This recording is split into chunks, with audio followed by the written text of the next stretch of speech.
പാർട്ടിയുടെ സുപ്രധാനമായിട്ടുള്ള വിവരങ്ങളും രേഖകളും ചോർന്നതിനെ തുടർന്ന് ബി.ജെ.പിയുടെ സംസ്ഥാന കമ്മിറ്റി ഓഫീസായ മാരാർജി ഭവനിൽ ശുദ്ധീകരണം നടത്താൻ നേതൃത്വം തീരുമാനിച്ചിട്ടുണ്ട്.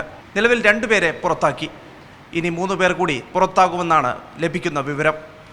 പാർട്ടിക്കെതിരെ ഉയർന്ന ആരോപണങ്ങൾ പരിശോധിക്കാൻ മുൻ പ്രസിഡന്റ് കുമ്മനം രാജശേഖരനും ജേക്കബ് തോമസും അടങ്ങിയ അച്ചടക്ക സമിതിയുടെ തെളിവെടുപ്പ് നടക്കുമ്പോൾ മുറിയിലെ നിരീക്ഷണ ക്യാമറ ഓഫ് ചെയ്തിരുന്നു. ഓഫാക്കിയ വിവരം നിമിഷങ്ങൾക്കകം സമൂഹ മാധ്യമത്തിൽ പ്രചരിക്കുകയും ചെയ്തു.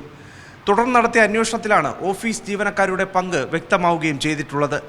മാത്രമല്ല, പ്രധാനമന്ത്രിയുടെ കേരള സന്ദർശനവുമായി ബന്ധപ്പെട്ട് അക്കൗണ്ട്സ് വിവരങ്ങൾ CPM മുഖപത്രമായിട്ടുള്ള ദേശാഭിമാനിയിലെത്തുകയും അത് വാർത്തയാവുകയും ചെയ്തിരുന്നു. ഇത് വലിയ വിവാദമായി മാറുകയും ചെയ്തതാണ്.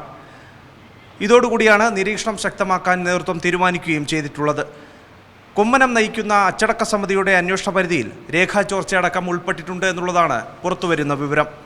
രാജീവ് ചന്ദ്രശേഖർ സംസ്ഥാന അധ്യക്ഷനായപ്പോൾ നേരത്തെ ഉണ്ടായിരുന്ന ഓഫീസ് ജീവനക്കാരെ ബി.ജെ.പി. സംസ്ഥാന കമ്മിറ്റി ഓഫീസിൽ നിന്ന് മാറ്റിയിരുന്നില്ല. ബി.ജെ.പിയിലെ ഫണ്ട് വിവാദത്തിൻ്റെ അടക്കം രേഖകൾ പുറത്തായതിലും ഇവർക്ക് പങ്കുണ്ടോ എന്നുള്ളതാണ് നേതൃത്വം സംശയിക്കുകയും ചെയ്യുന്നത്. തെരഞ്ഞെടുപ്പ് ഫണ്ടിൽ തിരിമറി ഉണ്ടായിട്ടില്ലെന്നും മാധ്യമ വാർത്തകൾ അടിസ്ഥാനരഹിതമാണെന്നും നേതൃത്വം കഴിഞ്ഞ ദിവസം വിശദീകരിക്കുകയും ചെയ്തിരുന്നു. ഈ അച്ചടക്ക സമിതി വിപുലീകരിച്ചുകൊണ്ട് മുൻ പ്രസിഡന്റ് P.K. കൃഷ്ണദാസിനെ കൂടി ഉൾപ്പെടുത്തുകയും ചെയ്തു. കഴിഞ്ഞ ദിവസം പാർട്ടി ആസ്ഥാനത്ത് നടന്ന തെളിവെടുപ്പിൽ അദ്ദേഹം പങ്കെടുക്കുകയും ചെയ്തിരുന്നില്ല. ആരോപണം നേരിട്ട സംസ്ഥാന സെക്രട്ടറി അടക്കമുള്ളവർ തെളിവ് നൽകുകയും ചെയ്തിട്ടുണ്ട്. വിവിധ ജില്ലകളിലെ തെരഞ്ഞെടുപ്പ് പ്രവർത്തനങ്ങളിലെ വീഴ്ചയുടെ പേരിൽ നേതൃത്വം നടപടികൾ തുടരുകയാണ്. അങ്ങനെ ഈ സംസ്ഥാന കമ്മിറ്റി ഓഫീസിലെ വിവിധ രേഖകളും സുപ്രധാനമായിട്ടുള്ള വിവരങ്ങളുമൊക്കെ ചോർത്തി നൽകിയതിനാണ് ഇപ്പോൾ ചിലർക്കെതിരെ നടപടിയെടുത്തിരിക്കുന്നത്. വരും നാളുകളിലും കൂടുതൽ പേർക്കെതിരെ അച്ചടക്ക നടപടി ഉണ്ടാകുമെന്നുള്ളതാണ് പുറത്തു വരുന്ന വിവരം.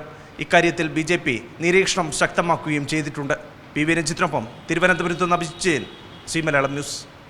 ഏറ്റവും പുതിയ വാർത്തകളും വിശേഷങ്ങളും വിരൽത്തുമ്പിലറിയാൻ സി മലയാളം ന്യൂസ് എല്ലാ ഡിജിറ്റൽ പ്ലാറ്റ്ഫോമുകളിലും ലഭ്യം.